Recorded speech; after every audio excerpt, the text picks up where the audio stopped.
They stood on a high cliff, the wind howled around them.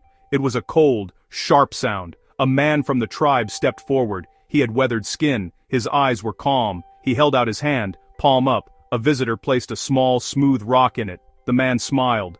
He slowly tilted his hand. The rock should have tumbled down the cliff. It should have fallen into the deep valley below, but it did not. The rock stayed on his palm. It looked like it was floating. It seemed to break the rules of our world. People whispered, "It's impossible."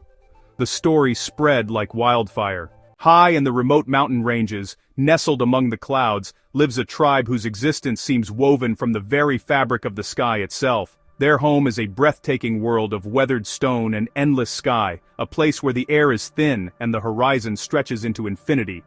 They are profoundly isolated, far from the noise and rush of any modern city. The journey to reach them is an arduous trek, a pilgrimage that very few outsiders have the will or the means to undertake, which has kept their way of life preserved, almost frozen in time. The people here have maintained their traditions for countless generations, a living history etched into the landscape. Their connection to the land is absolute. They are master builders, using only the materials the mountain provides. With remarkable ingenuity, they grow their own food on intricate terraces carved directly into the steep slopes, transforming the unforgiving terrain into a source of life. Life here is not easy. It is a constant negotiation with gravity and the elements. Every single day requires immense strength, impeccable balance, and a deep, intuitive knowledge of their environment. These are not just skills. They are the essential tools for survival, a precious inheritance passed carefully from elder to child, through observation and practice, generation after generation. For years, the few travelers who returned brought back incredible, almost unbelievable stories.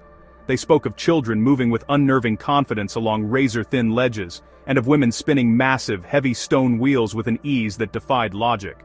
They described young men who possessed startling control, one of whom could leap backward onto a narrow post and stick the landing perfectly. They witnessed feats of collective strength, lifting massive logs that would elsewhere require machinery. They saw people walk on thin ropes as if on solid ground, these extraordinary abilities woven seamlessly into both work and play. When the first photos and video clips finally emerged, they went viral. The world was captivated, and the theories bloomed. Were they descendants of an alien race? Did they consume a special herb?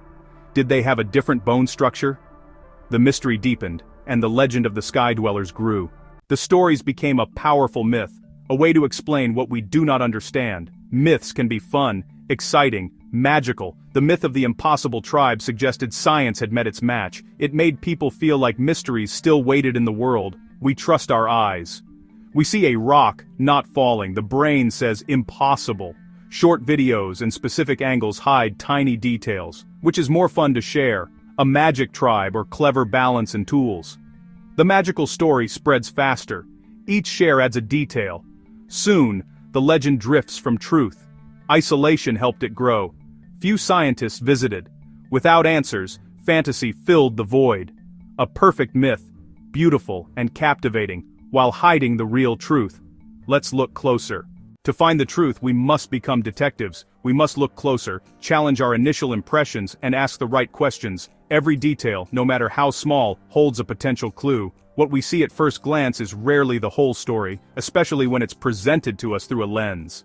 The camera, our window to these incredible feats, can also be a master of deception, often by accident. Its single, unblinking eye lacks the depth and peripheral awareness of human vision.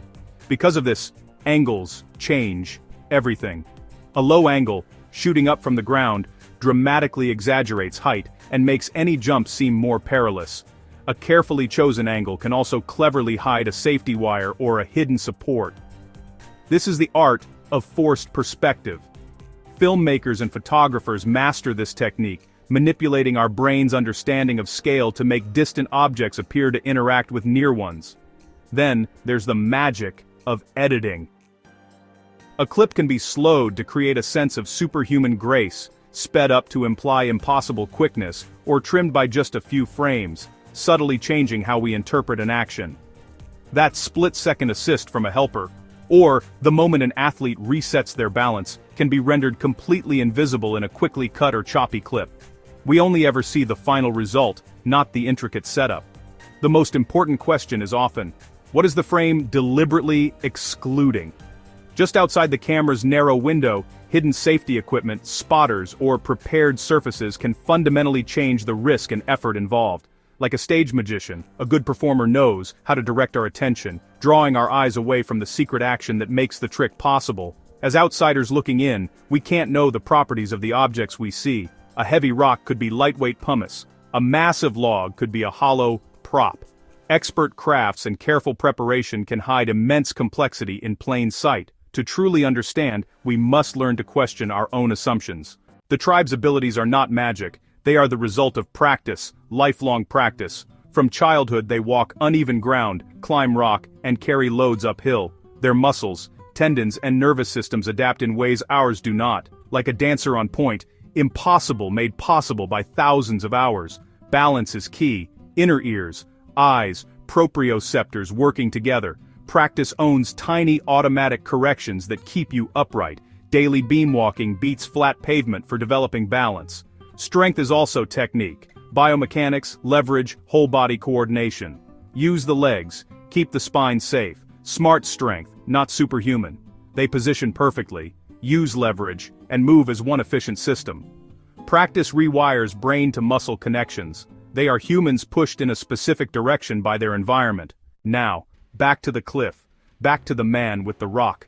The crowd is silent, captivated by what seems impossible. It seemed to defy gravity, a perfect, impossible stillness against the vast open sky. But our universe has rules. Gravity is a constant, relentless force, pulling everything toward the center of the Earth. It does not turn off for one special rock. For an object to remain stationary, as Sir Isaac Newton explained, all forces acting upon it must be in equilibrium. They must balance. The downward pull of gravity must be met by an equal, opposing upward force. So where did that upward force come from? It came from his hand. A masterful application of physics, disguised as magic. It's a symphony of friction, pressure, and clever placement. From a distance, it looks like he simply laid it flat on his palm. But look closer.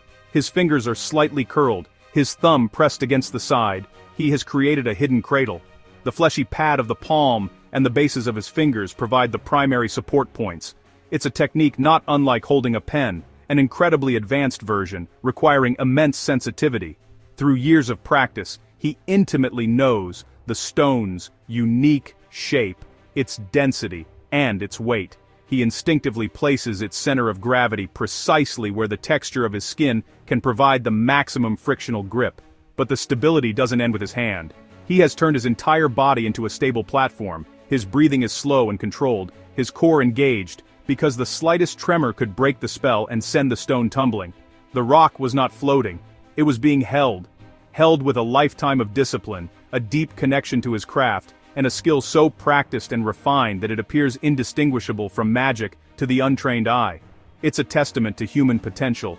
What about the other impossible acts? The giant log. It looks like 1,000 pounds, but looks deceive. It might be lightweight wood or hollowed out, a classic stage illusion, or a simple machine. A hidden fulcrum turns a tip into a lift, a rolling base slashes effort. Craftspeople can build such devices with ease. Now the backward jump onto a post. Stunning, yes, but pure physics. Master the center of gravity. He lowers, loads the legs, and throws the torso and arms to control rotation. He lands with knees bent, muscles absorbing force like a spring. Thousands of reps. He knows the post's height and the exact force required. This is muscle memory. To us it looks like defying motion. To him it is mastery of it. Explaining the magic does not erase wonder. It refocuses it. They are not magical beings, but highly skilled humans. Busting the myth lets us learn from them. Dedication, intelligence, connection to place. Calling them magical creates distance, and can be disrespectful.